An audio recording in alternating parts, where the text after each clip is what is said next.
Amados hermanos, gracias y paz a vosotros. Qué alegre haber podido despertar de esta noche de descanso que tuvimos, después de un hermoso gozo, cuando iniciábamos el día de reposo hace ya algunas horas y tuvimos este hermoso culto que todavía creo que tenemos en la mente.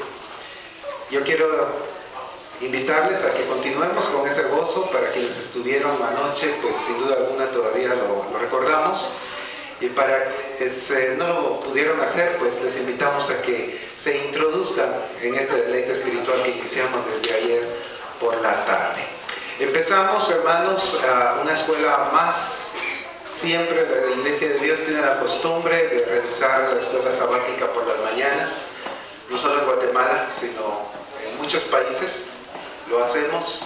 Y pues hoy nos toca una escuelita muy interesante, pero antes de introducirnos a ella, así como estamos de pie, les invito a que, haciendo una oración, hermanos, nos encomendemos al Señor, desde su servidor hasta ustedes que están en esta mañana escuchando. Vamos a orar, hermanos.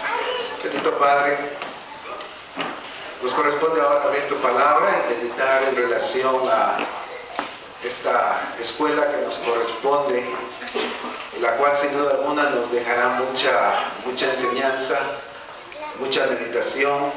Permítenos participar con libertad, permítenos emitir nuestra opinión con alegría, con sencillez, pero con mucho amor, con mucho cariño, pensando y deseando, bendito Señor, de que todos crezcamos a una y como un solo cuerpo, todos obtengamos, Señor, de ti esa savia bendita de la vid, y que nosotros los pámpanos podamos crecer y dar fruto.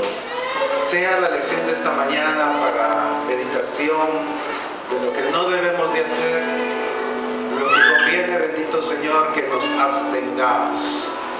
Te rogamos por Cristo Jesús, bendito Señor, de que si alguien más ha de integrarse al cuerpo de Cristo en esta mañana, que tú lo integres y que todos juntos podamos glorificar tu nombre al salir ya por la tarde, bendito Señor, llenos de gozo y deseando un descanso más.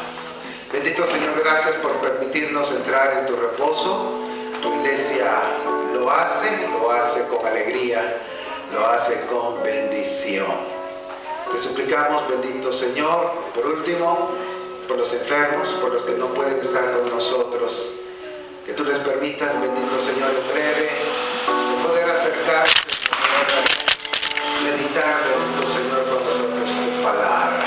Bendice a grandes y a niños en esta mañana, lo que te pedimos por Cristo Jesús. Amén. Amén. Muy bien, hermanos, pueden sentarse.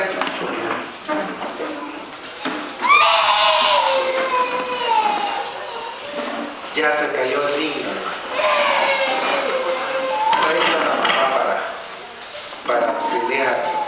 Muy bien, tenemos una lección en esta mañana con un título no muy agradable, puesto que es anatema en el pueblo. Y vamos a tener la oportunidad de estudiar, meditar acerca de él,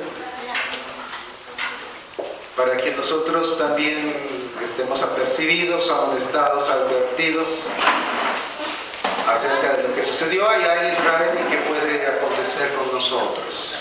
Así que le invito a que abramos la escuelita, página 15, que es la que nos toca hoy, la lección de hoy, sábado 1 de febrero. Dice así el objetivo de la lección: comprobar que el pecado de un miembro es considerado por Dios como el pecado de toda la comunidad. Se lo voy a repetir para que vayamos entrando al asunto. Comprobar, ¿cómo? Por medio de la Escritura, por supuesto, que el pecado de un miembro es considerado por Dios como el pecado de toda la comunidad de creyentes, de fieles, de cristianos, la iglesia de nosotros. Si la palabra comunidad no nos es muy común al referirnos acerca de la iglesia, hablemos así, que el pecado de uno es algo que Dios achaca a todos, por así decirlo, en otras palabras. Y continúa diciendo el objetivo, que hay una aclaración, diciendo que eso es entre tanto que la iglesia no lo rechace y no lo sancione. O sea, si la iglesia se torna tolerante o indiferente, entonces el pecado de uno es el pecado de todos. Y finaliza diciendo el objetivo, lo cual estorba la enmienda, o sea, el quitar el pecado y la renovación del individuo. Eso estorba. El que la iglesia se haga de la vista gorda, por así decirlo. Si la iglesia se hace de la vista gorda ante el pecado, es lo que está diciendo el objetivo, entonces eso estorba para la recuperación de aquel que ha cometido dicho pecado. Por ahí vamos a ir versando, hermanos, nuestra meditación. Y nos vamos a basar en la Escritura. Y si gustan ustedes, vayamos a la lectura previa para que, pues si no la hicimos en casa, pues nos podamos meter de lleno a la lección de hoy. Vamos a Josué, que es el libro que estamos estudiando. Josué, capítulo 7. Y más que el 7, yo quiero dar algunos pasitos atrás. Quisiera dar unos pasitos atrás, hermanos, porque aquí en Josué, capítulo 7, ya se narra algo que se había advertido en el capítulo 6, cuando fue tomada Jericó. Fue nuestra lección de hace 8 días, ¿no? Jericó se le rodea 6 días y luego en el 7º había que rodearlo 7 veces y había que pegar de gritos. Con esto, la ciudad iba a caer. Era la promesa del Señor. La ciudad iba a ser entregada en manos de los israelitas. Pero como lo estudiamos hace 8 días, yo solo lo quiero leer, para que de esa manera nos entendamos bien qué es lo que sucede ya en el capítulo 7. Voy entonces a Josué capítulo 6, versículo número 16. 6:16. ¿Estamos? Un paso atrás. Y cuando los sacerdotes tocaron las bocinas la 7ª vez, Josué dijo al pueblo: gritad, porque Jehová os ha entregado la ciudad, y será la ciudad anatema, o sea, maldición a Jehová, con todas las cosas que están en ella. Solamente Rahab la ramera vivirá, con todos los que estén en casa con ella, por cuanto escondió a los mensajeros que enviamos. Pero vosotros, y subraya el versículo 18, porque ahí es donde empieza el problema, pero vosotros guardaos del anatema, o sea, de la maldición de esta ciudad, ni toquéis, ni toméis alguna cosa del anatema. No había ni que tocarlo, y menos llevárselo. ¿Se entiende eso hasta ahí, hermanos? ¿Hemos entendido hasta ahí? Ya. Podían ver lo que quisieran, pero no lo podían ni siquiera tocar, y menos agarrarlo, echárselo entre la bolsa y llevarse. Eso no se podía hacer allá en Jericó. Obviamente Jericó era una ciudad grande, con mucha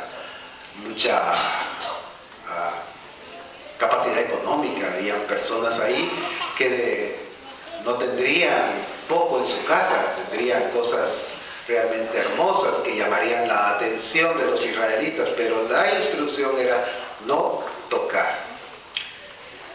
Entonces dice así el verso 18 otra vez: pero vosotros guardaos del anatema, ni toquéis ni toméis alguna cosa del anatema, no sea que hagáis anatema en el campamento. O sea, tú tomarás el anatema y harás anatema ya dentro del campamento. Lo harás maldición y entonces lo turbéis. Mas toda la plata y el oro y los utensilios de bronce y de hierro sean consagrados a Jehová y entren en el tesoro de Jehová. Era la única santidad que había. Entonces, dice el verso 20, el pueblo gritó y los sacerdotes tocaron las bocinas, y aconteció que cuando el pueblo hubo oído el sonido de bocinas, gritó con gran vocerío, y el muro se derrumbó. El pueblo subió luego a la ciudad, cada uno derecho hacia adelante, y la tomaron, y destruyeron a filo de espada todo lo que en la ciudad había, hombres, mujeres, jóvenes, viejos, hasta los bueyes, las ovejas y los asnos. Mas Josué dijo a los dos hombres que habían reconocido la tierra: entrad en la casa de la mujer ramera y haced salir de ahí a la mujer y todo lo que fuere suyo, como lo jurasteis. Y los espías entraron y sacaron a Rahab, a su padre, a su madre, a sus hermanos y todo lo que era suyo. Y también sacaron a toda su parentela y los pusieron fuera del campamento de Israel, dice acá. Y consumieron con fuego a la ciudad y todo lo que en ella había. Solamente pusieron en el tesoro de la casa de Jehová la plata, el oro y los utensilios de bronce y de hierro. Mas Josué salvó la vida de Rahab la ramera en la casa de su padre y todo lo que en ella tenía, y habitó ella entre los israelitas hasta hoy, por cuanto escondió a los mensajeros que Josué había enviado a reconocer Jericó. En aquel tiempo hizo Josué un juramento diciendo: maldito sea delante de Jehová el hombre que se levantara y reedificara esta ciudad de Jericó. Sobre su primogénito eche los cimientos de ella y sobre su hijo menor asiente sus puertas. Estaba pues Jehová con Josué y su nombre se divulgó por toda la tierra. Ok, hagamos un resumen, un ejercicio mental. ¿Qué fue lo que sí salió? A ver. ¿Y a dónde fue? Iba para el tesoro de Jehová, ¿verdad? La plata y el oro para Jehová. ¿Sí? ¿Estamos, hermanos? ¿De acuerdo? Era la instrucción. Entonces, eso sí había que hacer. Toda la plata y el oro para el tesoro de Jehová, ahí en el templo. ¿Qué más salió? ¿Por qué salió? Pues fue la que ayudó a los espías, ¿no?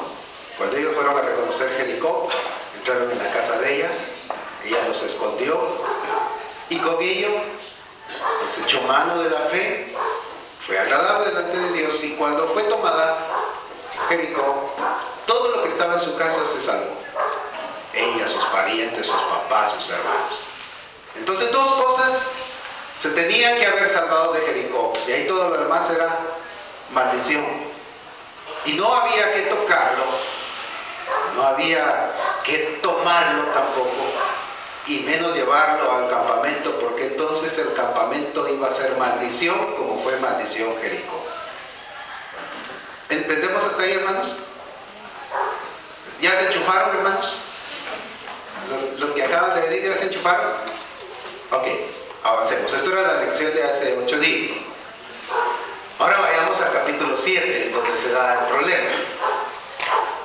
Pero los hijos de Israel cometieron una prevaricación en cuanto al anatema. Note usted la redacción aquí del escritor.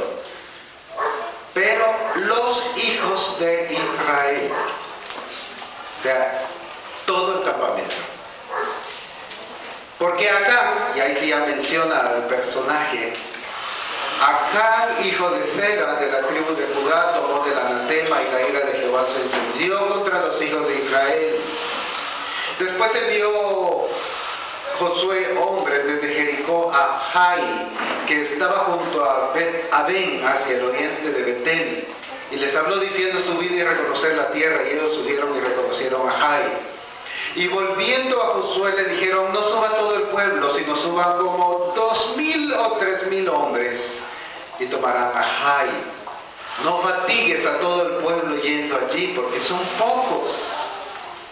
Y subieron allá del pueblo como 3,000 hombres, los cuales huyeron delante de los de Jai. Y los de Jai mataron de ellos a unos 36 hombres. Y los siguieron desde la puerta hasta Sebarim, y los derrotaron en la bajada, por lo cual el corazón desfalleció y vino a ser como agua. Entonces Josué rompió sus vestidos y se postró en tierra sobre su rostro delante del arca de Jehová hasta caer la tarde, él y los ancianos de Israel, y echaron polvo sobre sus cabezas. Y Josué dijo: ah, Señor Jehová, ¿por qué hiciste pasar a este pueblo el Jordán para entregarnos en las manos de los amorreos para que nos destruyan? Ojalá hubiéramos quedado al otro lado del Jordán. Ah, Señor, ¿qué diré? Ya que Israel ha vuelto la espalda delante de sus enemigos.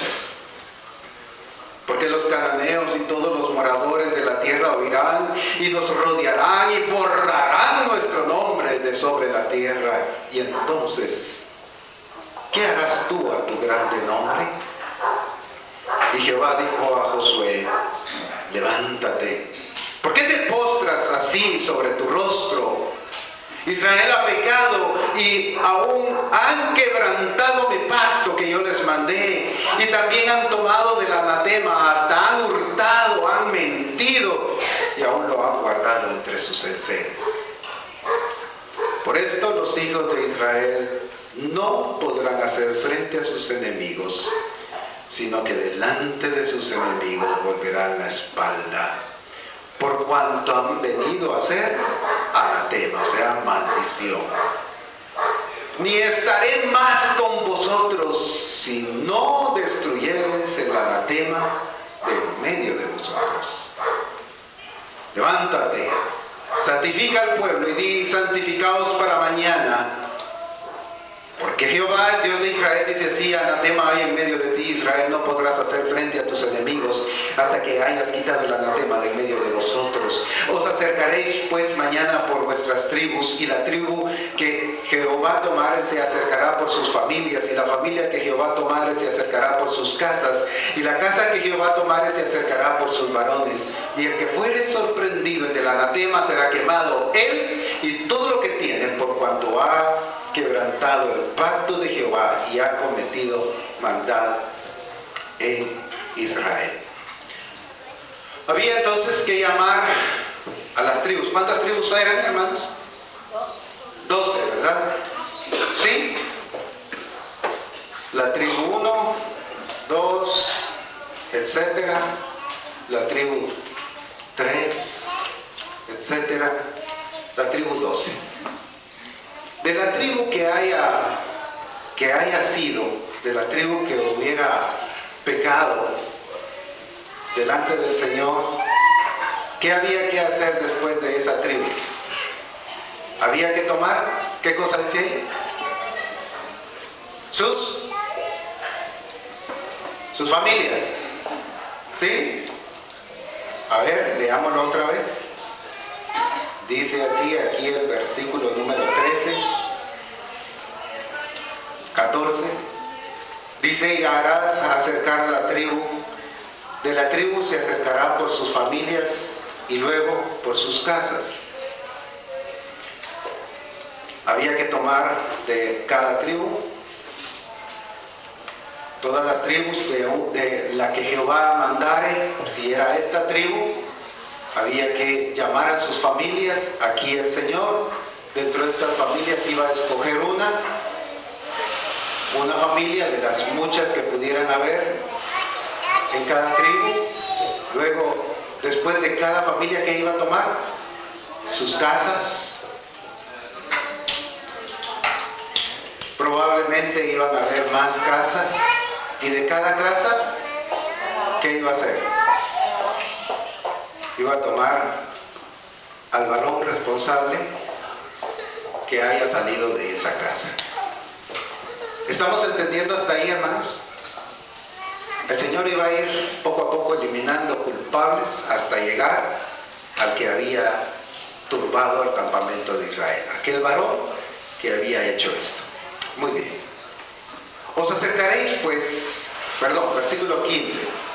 Y el que fuere sorprendido en el anatema será quemado él y todo lo que tiene, por cuanto ha quebrantado el pacto de Jehová y ha cometido maldad en Israel. ¿Estaba clara la instrucción, hermanos? ¿Cuál era la instrucción que Dios daba? ¿Qué había que hacer? Los iban a quemar, a él y a toda su casa. Versículo 16. José pues, levantándose de mañana, hizo acercar a Israel por sus tribus, y fue tomada la tribu de Judá. Ahí en la tribu de Judá estaba el problema.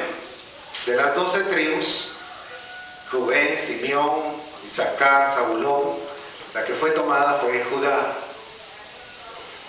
Y haciendo acercar a la tribu de Judá fue tomada la familia de los de Sera. Y haciendo luego acercar a la familia de los de Sera por los varones fue tomada tomado Zabdi. Hizo acercar su casa por los varones y fue tomado Acán, hijo de Carmi, hijo de Zabdi, hijo de Zera, de la tribu de Judá. Entonces Josué dijo a Acán: hijo mío, da gloria a Jehová, el Dios de Israel, y dale alabanza, y declárame ahora lo que has hecho, no me lo encubras.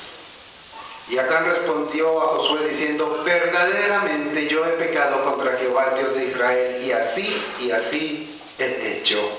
Pues vi entre los despojos un manto babilónico muy bueno, y 200 siclos de plata, y un lingote de oro de peso de 50 siclos, lo cual codicié y tomé, y he aquí que está escondido bajo tierra en medio de mi tienda, y el dinero debajo de ello. Josué entonces envió mensajeros, los cuales fueron corriendo a la tienda, y he aquí que estaba escondido en su tienda y el dinero debajo de ello. Y tomándolo de en medio de la tienda, lo trajeron a Josué y a todos los hijos de Israel, y lo pusieron delante de Jehová. Entonces Josué y todo Israel con él tomaron a Acán, hijo de Zera, el dinero, el manto, el lingote de oro, sus hijos, sus hijas, sus bueyes, sus asnos, sus ovejas, su tienda y todo cuanto tenía, y lo llevaron al valle, todo al valle de Acor. Y le dijo Josué: ¿por qué nos has turbado? Túrbete Jehová en este día. Y todos los israelitas los apedrearon y los quemaron después de apedrearlos. Y levantaron sobre él un gran montón de piedras que permanece hasta hoy. Y Jehová se volvió del ardor de su ira, y por eso aquel lugar se llama el valle de Acor hasta hoy. Nuestra escuela abarca este capítulo y el capítulo 8, pero si podemos avanzamos al 8. Tenemos bastante material aquí en el capítulo 7, como para poder platicar unas 2, 3, 4, 5 horas, calculo yo. Regresemos a la escuela, por favor. Sumario del tema. Habiendo entonces comprendido lo que aquí estaba pasando, leamos estos primeros 2 párrafos. Un hombre, movido por la codicia, quebrantó la orden de Dios, y él condenó a toda la congregación por dicho pecado. Cuando el pecado fue confesado y expiado, Dios renovó sus promesas y acompañó al pueblo en la campaña para conquistar y poseer la tierra prometida. La ciudad de Hai era pequeña, no representaba una potencia, inclusive pensaron que 2000 hombres serían suficientes para destruirla. Sin embargo, el pueblo de Israel fue derrotado estrepitosamente. La razón de la derrota fue la violación del pacto. Dios había ordenado no tocar ni tomar ningún despojo de la ciudad de Jericó. Y Achán desobedeció la orden. El Señor consideró que el pecado de ese hombre, como el de todo el pueblo, el Señor consideró el pecado de ese hombre como de todo el pueblo y estableció su repudio total. El mismo principio se aplicó a las iglesias en el primer siglo. El pecado individual fue considerado como de toda la congregación. La iglesia, una vez que ha identificado el suyo, debe repudiarlo o rechazarlo. Si el pecador, luego de una amonestación, no oye, debe recibir una segunda oportunidad. Si tampoco oye, la iglesia debe amonestarle una tercera y última vez. Mateo 18, vamos a Mateo, a ver si es cierto esto. Mateo 18, capítulo 15 al 17. ¿Alguien desea leerlo, hermanos? Recuerda que es una escuela y usted puede participar. Mateo 18, ¿alguna hermana? Dice que hay varias hermanas aquí que les gusta leer. Y tan bonita la voz de las hermanas, entre paréntesis. Ahí está la hermana ya. Mateo, capítulo 18, versículos 15, 16, 17. Por tanto, si tu hermano pecare contra ti, ve y redargúyele entre ti y él solo. Si te oyere, has ganado a tu hermano. Mas si no te oyere, toma aún contigo 1 o 2, para que en boca de 2 o de 3 testigos conste toda palabra. Y si no oyere a ellos, dilo a la iglesia, y si no oyere a la iglesia, tenlo por étnico y publicano. Muy bien, gracias, hermano. Si no oyere a la iglesia, debe ser sancionado para que el pecado sea expiado. No hay otra ruta, no hay otro camino. No quiere entender, no quiere obedecer, debe de ser sancionado. Solo así el pecador tiene la posibilidad de enmendar su naturaleza pecaminosa y reintegrarse a su lugar en el cuerpo de Cristo.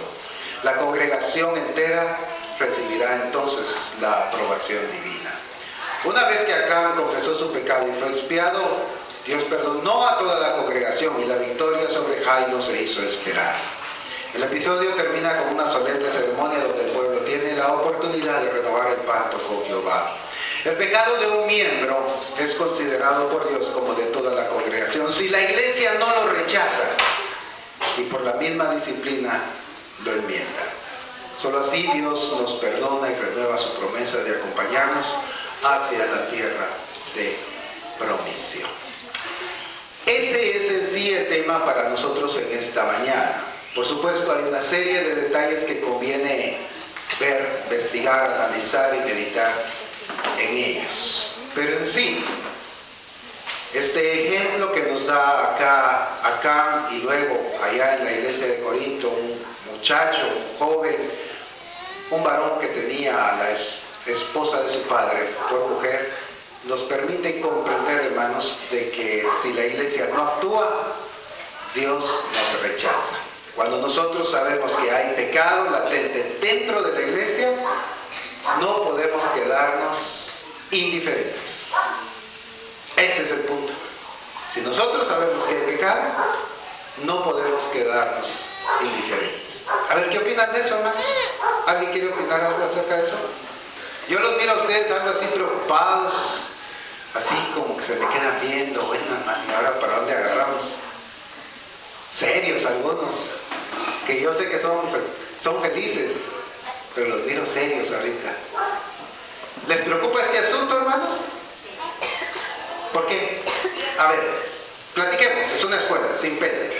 ¿Por qué nos preocupa? A ver, hermana Elenita. Yo pienso que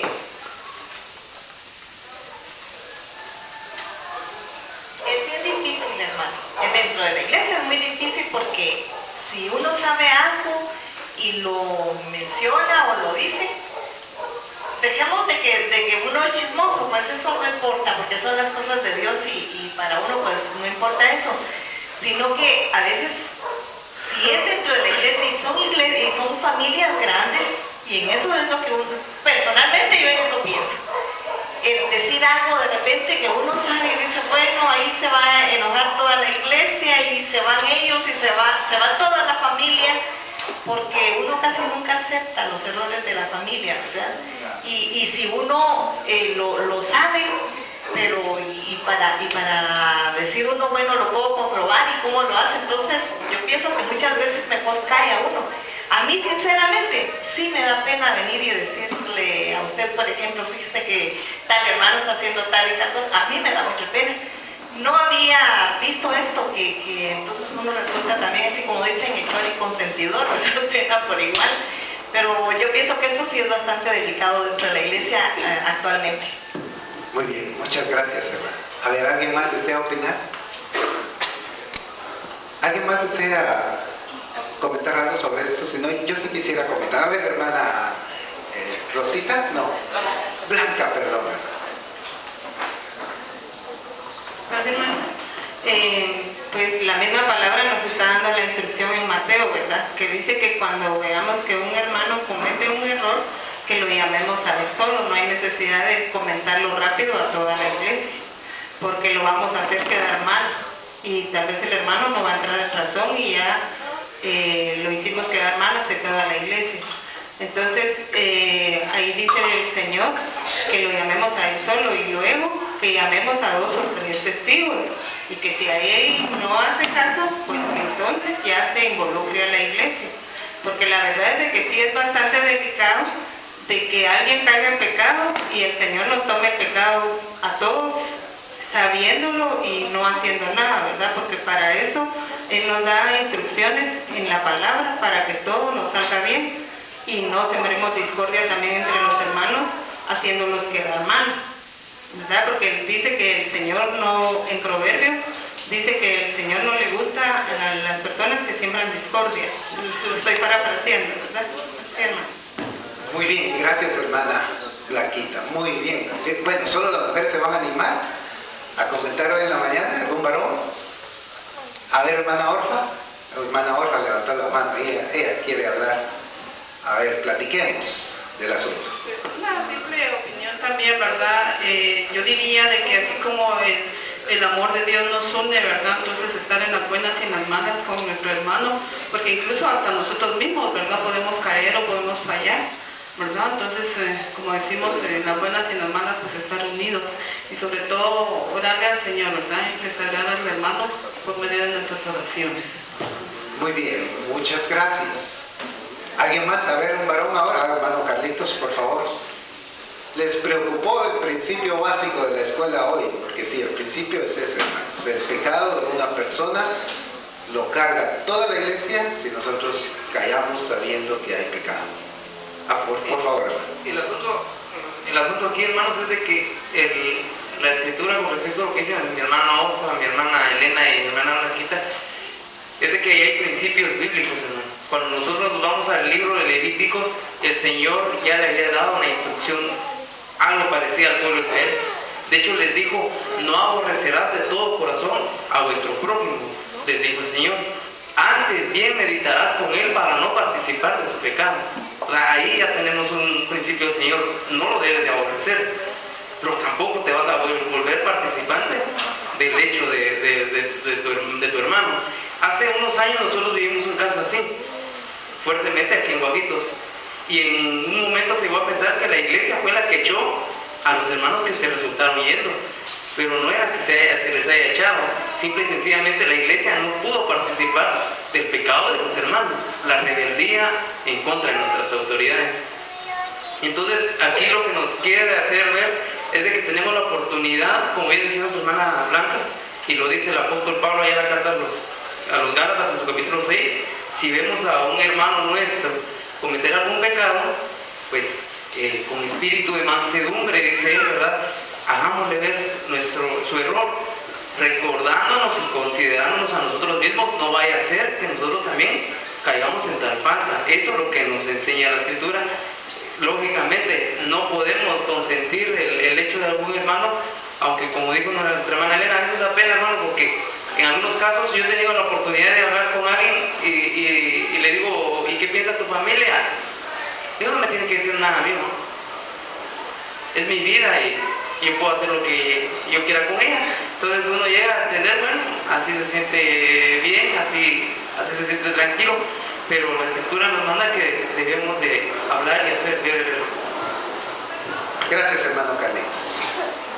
Pretendo echarle más chile al caldo aquí, hermanos, para que ustedes sigan comentando, porque esta parte donde usted también interactúa en la escuela nos sirve a todos. Yo soy el primero. Sí, hermana Marita. Hable, hermana Marita, para eso es la escuela. Ahí le llega el micrófono. No le gusta el micrófono. Fíjese, si algunos hermanos levantan calumnias contra los hijos de los mismos hermanos, también eso es malo. La calumnia definitivamente es mala, ¿verdad? Pero no es este el caso, ¿verdad? Aquí el caso que tenemos ahorita, entonces, es de un hecho, un pecado comprobado, ¿verdad? Un pecado latente, como el chile que les voy a agregar ahorita al caldo. Primera carta a los Corintios, capítulo 5. Porque la calumnia y la difamación son no comprobados. No, aquí estamos hablando de pecados comprobados. Pero, yo lo vi. Hermano, lo que quiero decir, lo hacen para inquietar a ver cómo se comporta el otro hermano, porque yo la verdad he vivido y he visto las lágrimas de mis hijos que han sufrido en manos de mismos miembros de la congregación. Claro. Y créanme, o lo hacen para que yo los ataque, o saber, porque yo, como yo le he dicho a un hermano aquí, yo jamás he atacado a un hijo de mi hermano en la congregación. Pero ¿por qué con los niños hacen y deshacen? Sí, pues, le entiendo. Es ya un ataque, ¿verdad? Una calumnia, ¿verdad? Lo único es de que sí es otro tema, ¿verdad? No como el que ahorita tenemos en las manos, en donde hay un pecado comprobado. Acán tenía ahí el anatema en su casa, ¿sí? Y este individuo tenía, no el anatema, tenía a la mujer de su papá. Primera carta a los Corintios, capítulo 5. De cierto se oye que hay entre vosotros fornicación. ¿Ya lo tienen, hermanos? Primera carta a los Corintios, capítulo 5. De cierto se oye que hay entre vosotros fornicación, y tal fornicación, cual ni aún se nombra entre los gentiles, tanto que alguno tiene la mujer de su padre. ¿Y vosotros cómo estaban los corintios? Orgullosos, ¿verdad? De que allá en la iglesia había muchos dones, había repartición de lenguas, interpretación de lenguas. Usted lo puede leer, es parte del contexto de esto. Que tenían don de profecía, don de sabiduría, y que todo estaba muy bien y muy bonito dentro de la iglesia. Vosotros estáis envanecidos. ¿No deberíais más bien haberos lamentado para que fuese quitado de medio de vosotros el que cometió tal acción? Ciertamente yo, como ausente en el cuerpo pero presente en espíritu, ya como presente he juzgado a qué tal cosa ha hecho. En el nombre de nuestro Señor Jesucristo, reunidos vosotros y mi espíritu con el poder de nuestro Señor Jesucristo, el tal sea entregado a Satanás para destrucción de la carne, a fin de que el espíritu sea salvo en el día del Señor Jesús. No es buena vuestra jactancia. ¿No sabéis que un poco de levadura leuda toda la masa? Y ese es el chile que le quiero agregar a este asunto. ¿No saben ustedes que un poquito de levadura leuda toda la masa? Que la gangrena puede empezar en un dedo, pero puede llegar a todo el cuerpo, hermanos. ¿Qué es lo que hay que hacer con la gangrena? ¿Habrá algún doctor, médico o enfermera aquí? ¿Qué hay que hacer con la gangrena ya cuando entra? Cortar el miembro. Cortar. Hay que cortar el miembro y no dejar que la gangrena siga. Que está preocupado, cabrón. No, eso es una broma. Hay que cortarlo. Cuando se sabe claramente que ahí hay pecado, como él decía, hay un pecado que ni en los gentiles se nombra ese pecado. Pablo lo estaba ahí confirmando, era algo confirmado, no una calumnia. Estamos hablando de cosas ciertas. Entonces lo que hay que hacer es quitarlo. Un poco de levadura arruina toda la masa. Lo que les estoy diciendo, hermanos, y esa es la pregunta con la que quiero que continuemos charlando. ¿Creen ustedes que si toleramos el pecado comprobado, así llamémosle,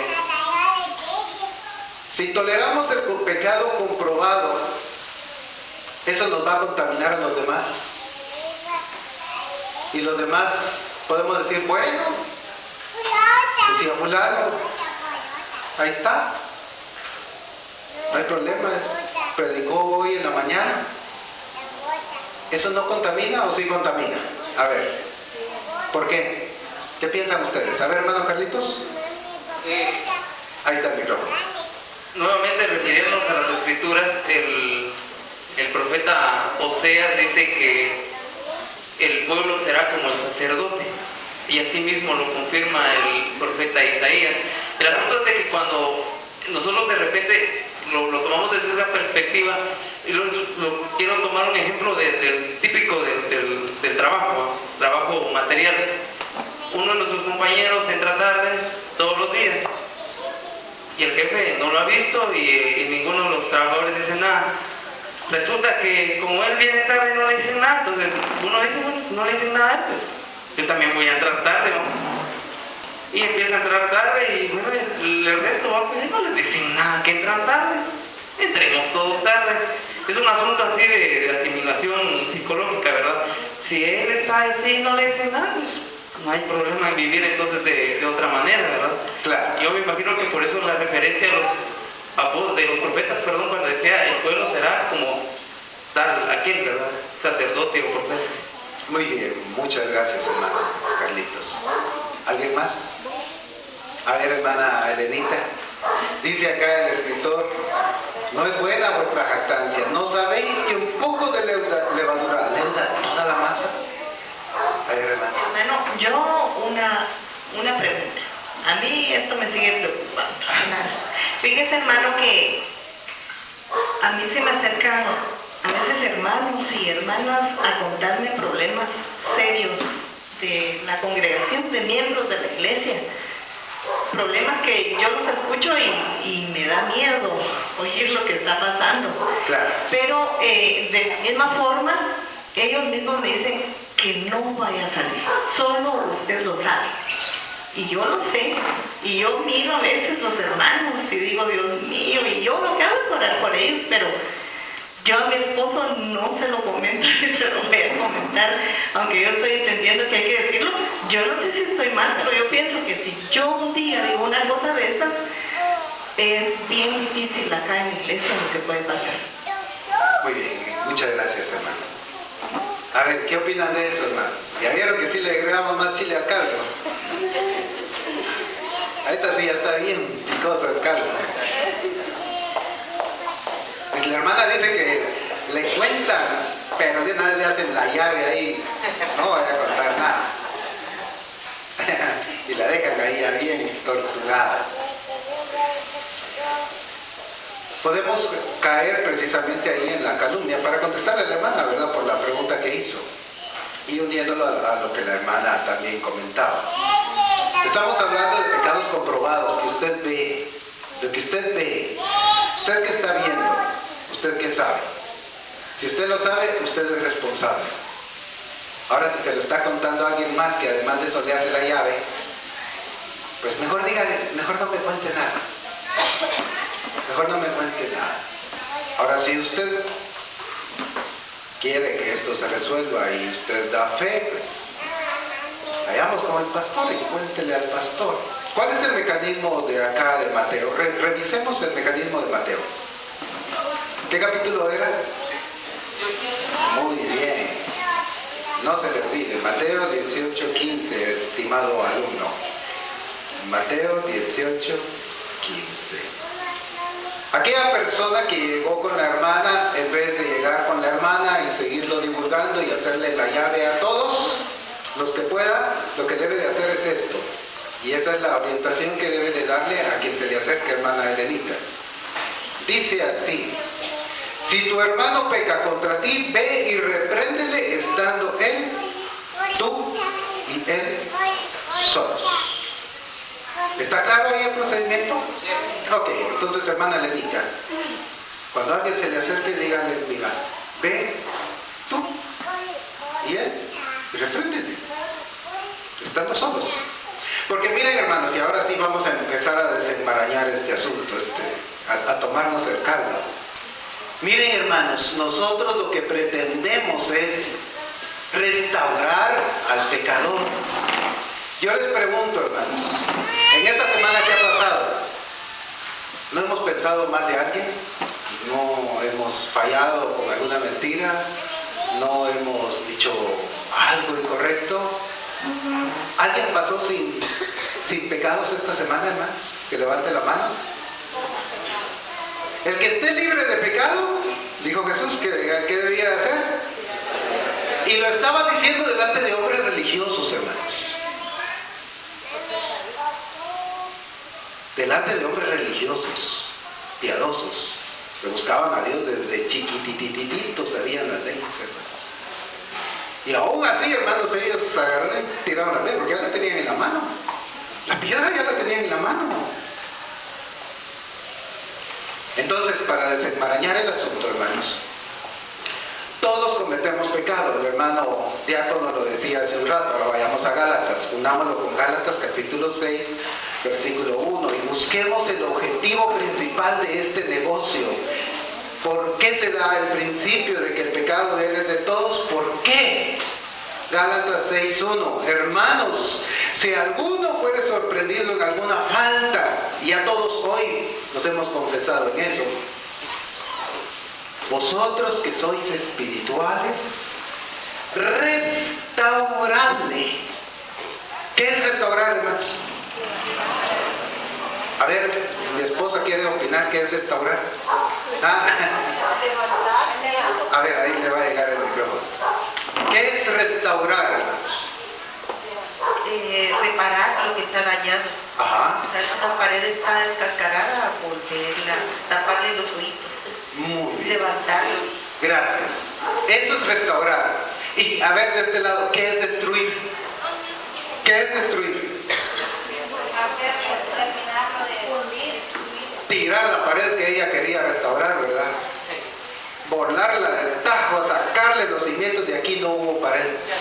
Y a veces ese es el sentimiento que nos viene cuando alguien es sorprendido en una falta.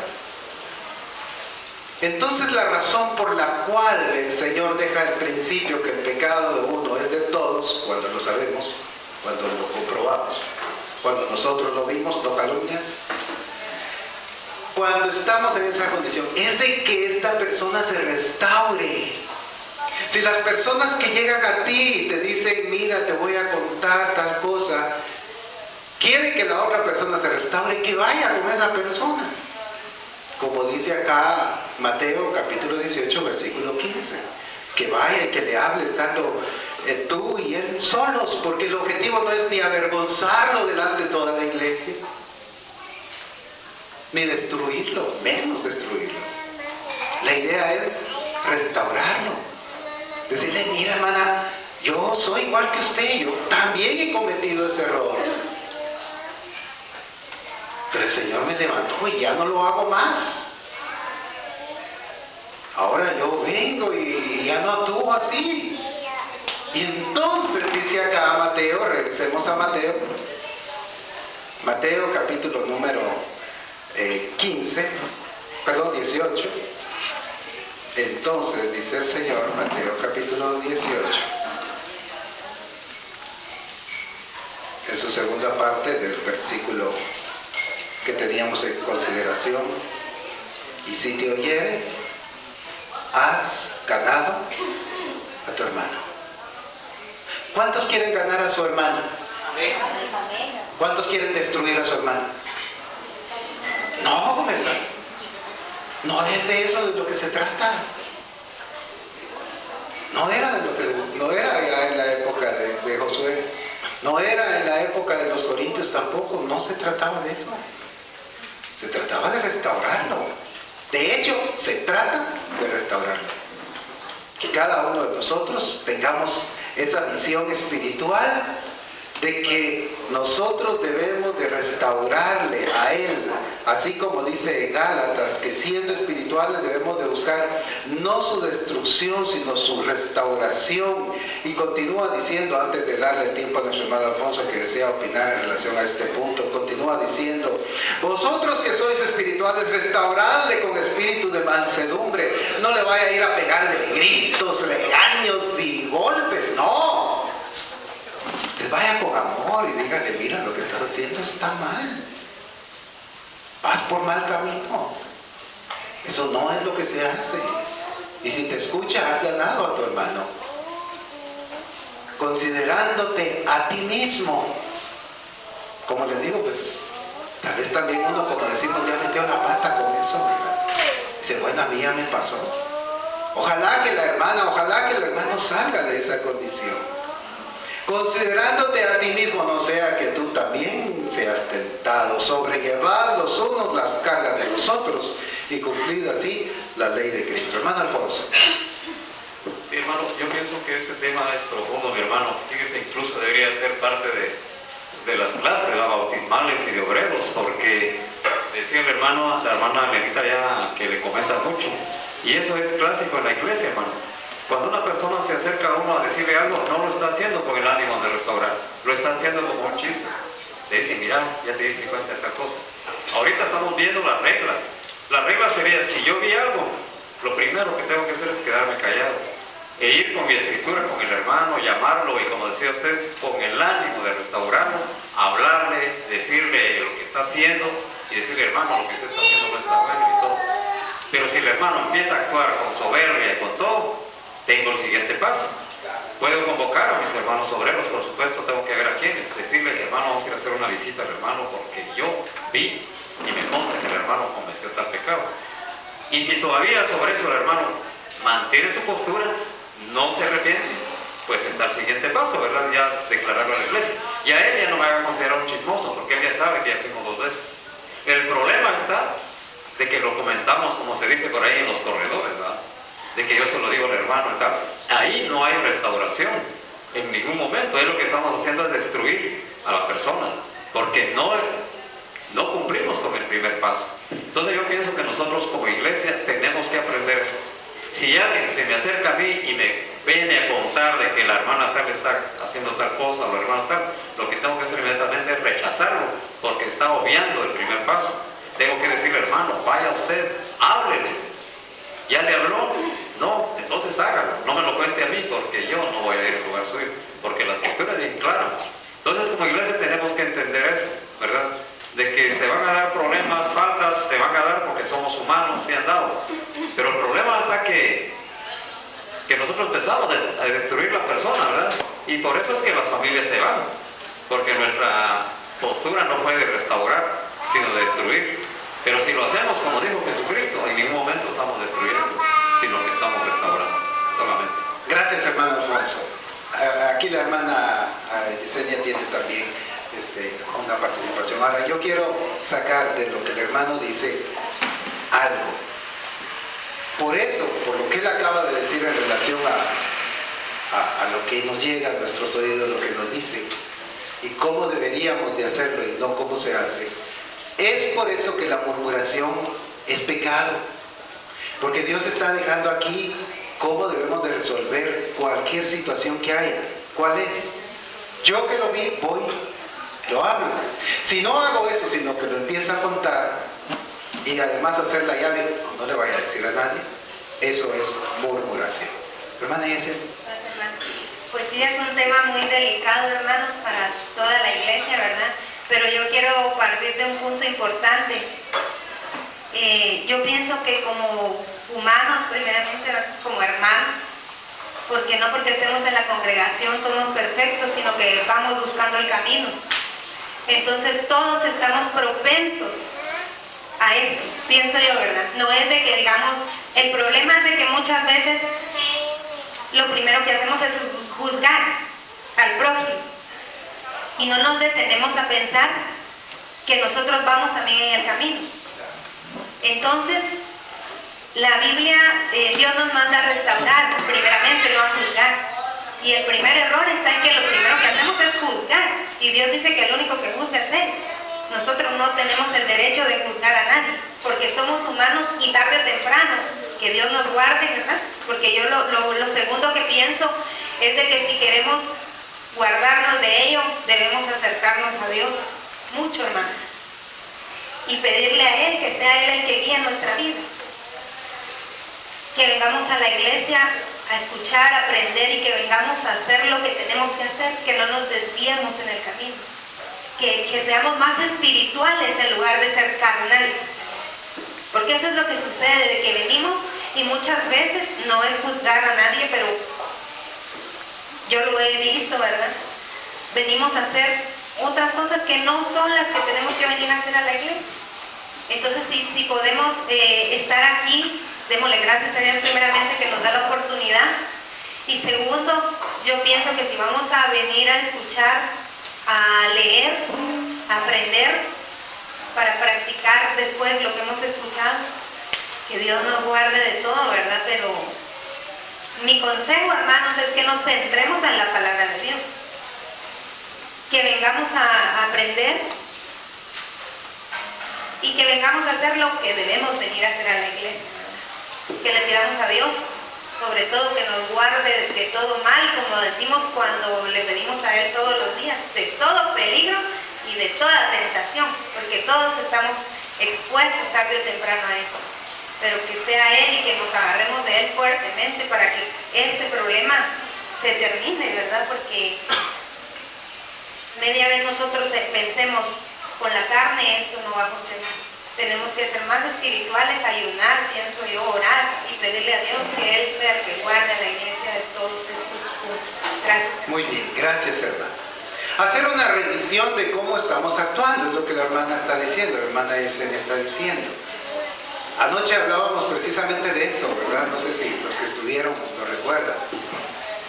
Y es que a veces tendemos, como todo humano, a pensar no positivo, sino negativo.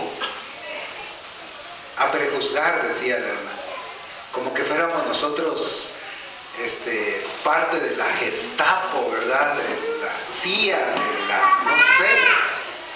Y venimos a juzgar, dice la hermana. Y ella siente que en esa deformación es donde se empieza a tergiversar el Evangelio. Y efectivamente, tampoco estamos para juzgar, definitivamente. El principio que ya he mencionado hay que recordarlo. Estamos entonces hablando otra vez, regresando al punto de cuando nosotros vemos algo que nos consta. Yo vi, yo sé, tú debes de ir con aquella persona y orientarle. La familia, decía la hermana, y empezamos, como les digo, a desenmarañar esto.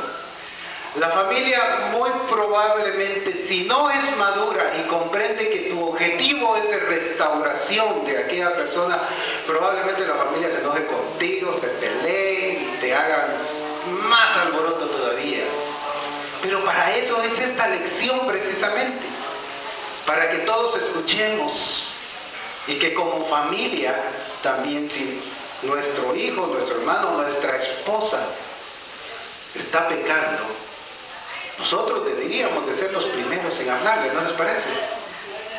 Y si aún así la hermana Elenita hace favor de hablarle para restaurarla en vez de querer destruir a la hermana Elenita, agradecerle por las palabras que ella le pudiera dar a una persona. ¿Estamos, hermanos? ¿Les parece así? Sobre todo porque así es como está en la Biblia, ¿no? Así es como lo dicta la Escritura. Usted y yo debemos de estar conscientes, hermanos, de que nosotros amamos al pecador. ¿Amamos al pecador, hermanos? Pero aborrecemos el pecado. Mire, si entra el pecado, nosotros no lo podemos tolerar. Vosotros estáis envanecidos, les decía a los corintios, haciéndose de la vista gorda, que él tenía ahí a su madrastra, mis hermanos. Tenía ahí a su madrastra, vivía ahí con ella. Qué cosa tan terrible.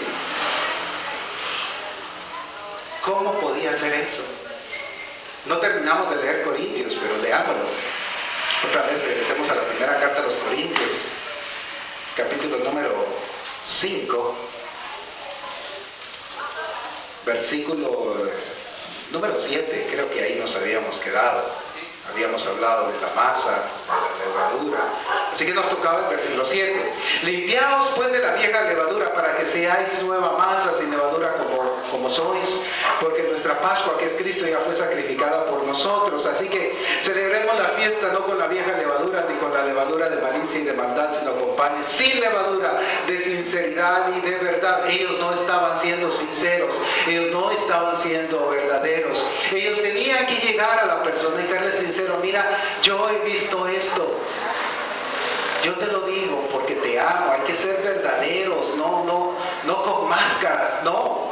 Hay que ser sinceros, amorosos. Y si aún así la familia que no es madura, que no estuvo aquí para escuchar esta lección hoy, viene y se pelea con nosotros, usted siga siendo sincero. Usted siga buscando al hermano y haciendo lo que dice Mateo capítulo 18. Hablando con él y decirle, mira, estás actuando mal. Eso no lo puede detener a usted, porque si no va a haber anatema en nuestro campamento. Así que dice acá, de sinceridad y de verdad, os escribo por carta que no os juntéis con los fornicarios, no absolutamente con los fornicarios de este mundo, o con los avaros, o con los ladrones, o con los idólatras, pues en tal caso os sería necesario salir del mundo. Más bien os escribí que no os juntéis con ninguno que, llamándose hermano, fuere fornicario, o avaro, idólatra, maldiciente, borracho, ladrón, con el tal, ni aún qué cosa dice ahí, hermano. Pero ni comáis con él. A ver, ¿qué piensan de eso, hermanos? Veo algunos de así, pero vamos. Pero realmente Pablo es bien claro, hermanos. Así de claro. Si el asunto está comprobado y se está tolerando ahí sigue y sigue la tolerancia del pecado, pero ni coman con él, es lo que está diciendo Pablo. Ni coman con él. Otra vez la gangrena. ¿Qué pasa con la gangrena? Y sigue, y sigue, y sigue, y sigue, y sigue. De ahí la mano del poder, de aquí, de ahí no hay mano. Así es la gangrena. Así exactamente es el pecado, hermanos. El pecado nunca va para menos. El pecado es como una bola de nieve, hermanos. Cada vez más, cada vez más y cada vez más. Por ahí alguien tiene el micrófono, que la hermana Blanquita desea agregar algo más. Me gusta que participen en esta escuela. Muchas gracias, hermanos. Hermana, cuando vemos caer a alguien en pecado, que oremos antes de hablar con él. Claro. Es un punto bien importante para que el hermano entienda por qué le estamos llamando a que reflexione. Claro. ¿Verdad? Porque ahí también la palabra decía que no caigamos en tentación para que nosotros no seamos tentados. O sea, ya las hermanas expusieron no juzgar, ¿verdad? Porque también la palabra dice no juzguéis para que no seáis juzgados. Además ellos sabían ya toda la ley de Moisés. Y le voy a leer aquí dos párrafos que me llaman la atención en Deuteronomio 30, 19 y 20, que es, ahí él escribe condiciones para la restauración y la bendición. Y dice: a los cielos y a la tierra llamo por testigos hoy contra vosotros, que os he puesto delante de la vida y la muerte, la bendición y la maldición. Escoge pues la vida, para que vivas tú y tu descendencia. Ahí involucra a tu familia, amando a Jehová tu Dios, atendiendo a su voz y siguiéndole a él, porque él es vida para ti y prolongación de tus días, a fin de que habites sobre la tierra que juró Jehová a tus padres, Abraham, Isaac y Jacob, que les había de dar. O sea que acá había toda esa ley, en ella, ¿verdad? Y dice que el Señor estaba con Josué, dice en el final del capítulo número 6. Entonces, él como buen líder lo llamó. Pero muchas veces cuando no somos maduros espiritualmente, no entendemos cuando nos llaman la atención. Y eso es lo que uno tiene que entender. Aún, fíjese hermano, le voy a compartir así rapidito, mis hijos, a mí, muchas veces me hacen reflexionar. Y uno cree que por ser adulto a veces lo sabe todo y no es así, hermano. A veces los jóvenes le enseñan cosas a uno también cuando ellos han sido criados en las cosas de Dios. Sí, mero es, hermana. No solo a usted la han corregido sus hijos, a mí también. Terminemos acá lo escrito y luego comentamos, hacemos un análisis final y vamos concluyendo. Dice acá, versículo 11. Más bien os escribí que no os juntéis con ninguno que llamándose hermano, fuere fornicario, avaro, idólatra, maldiciente, borracho, ladrón. Con el tal ni aun comáis, porque ¿qué razón tendría yo para juzgar a los que están afuera? ¿No juzgáis vosotros a los que están adentro? Porque a los que están afuera Dios juzgará. Pero en este caso, quitad pues a ese perverso de entre vosotros. Entiendo, hermanos, de que esta es una escuela. Y venimos a aprender todos, todos. Ya lo decía la hermana Blanquita, cada uno de nosotros aprende aún de los más jóvenes a los cuales el Señor les da de su espíritu para entender. Si nosotros vemos el pecado y nos consta, vayamos y platiquemos con el pecador porque le amamos, a fin de que él cambie su vida, cambie su actitud. Y nosotros que somos espirituales, pues hablemosle así, con madurez, con amor, no a golpes, no a gritos, no, con amor, considerándonos a nosotros mismos, por si nosotros también habremos de caer en esa tentación. Si nos escucha, hemos ganado, hermanos, a un hermano. Gloria a Dios por eso, ¿no les parece? Ojalá nos escuche. De veras, ojalá nos escuche. Ojalá su familia también comprenda, no, si es que el hermano es necesario que otro le hable. No hay profeta sin honra, sino en su propia tierra. A veces la familia habla y habla y el muchacho, la jovencita, la hermana no escucha.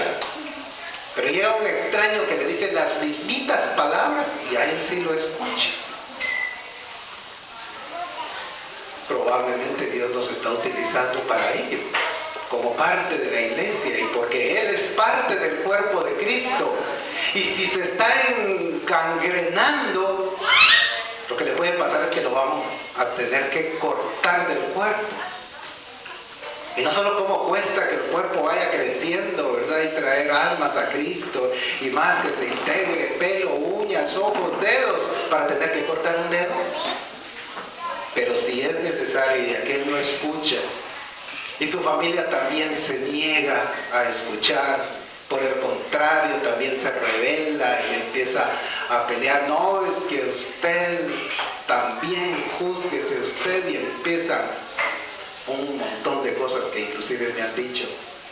Nosotros debemos de ser maduros y recordar que lo que hemos hecho es cumplir lo que la Biblia nos dice. Ve tú y él solos y háblale. Si te escucha, has ganado a tu hermano. Si ese primer paso no se cumple, entonces vaya con otro, no lo deje así. Otros dos ya son testigos de que usted le habla. Llega con él y le habla otra vez. Tal vez ahí recapacita, ¿verdad? No, si ya vinieron más hermanos. De veras que voy a revisar mi vida. Ojalá así sea, hermanos. Y él cambie, ella cambie su actitud. Pero si no, pues dilo a la iglesia y tenlo. ¿Por qué cosa? ¿Qué es eso? Gentil y publicano, ¿qué es eso? ¿Cómo lo entiende usted? Es como los que van ahí en la calle, ¿verdad? Que Dios igual, la Biblia menos. Así, como que fuera uno más. Guardémonos de la murmuración, también eso nos dejó acá la escuela hoy. Guardémonos de la calumnia, también eso, hermanos. Lo que no nos conste, no lo repitamos. Ya conocemos el procedimiento. Si no cumplimos el procedimiento, entonces estamos fallándole a Dios y entonces es pecado si vamos con la murmuración. ¿Con la murmuración vamos a lograr que aquel se restaure? ¿O lo queremos destruir más?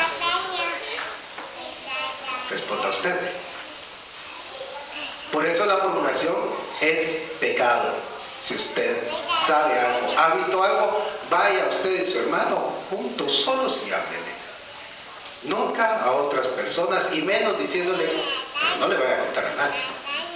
Solo usted y yo lo sabemos. Eso no se hace. Si alguien les llega diciendo eso, díganle, mira hermana, yo amo su amistad, Dios le bendiga, pero mejor no me cuente nada. Vaya con quien compete, que es el ofensor, y háblele a él. Y ahí despáchese al tal. Si hay calumnia, hermanos, eso es pecado. La calumnia es una difamación que pretende hacer destruir al otro, bajarlo de algún rango, de algún privilegio que éste tenga. Hablarle al superior, levantar falsos en contra del superior para que sea destruido. La escuela nunca habla de destrucción, habla de restauración. Y hay una diferencia grande entre una cosa y otra. Restaurar es considerarnos a nosotros mismos como que fuéramos los pecadores para poder llegar y hablarle al hermano. Destruirlo es un sentimiento que no está aquí. Ese tiene otro origen. Es del destructor, del mentiroso, del homicida. Eso es del diablo, hermanos. Así de sencillo. No compartamos las cosas del diablo y cuidémonos. Para eso es esta escuela, para que maduremos y veamos que el único objetivo que debemos de alcanzar todos es la restauración de aquel que está caído. Gracias por su atención, hermanos. Dios les bendiga. Paz a vosotros.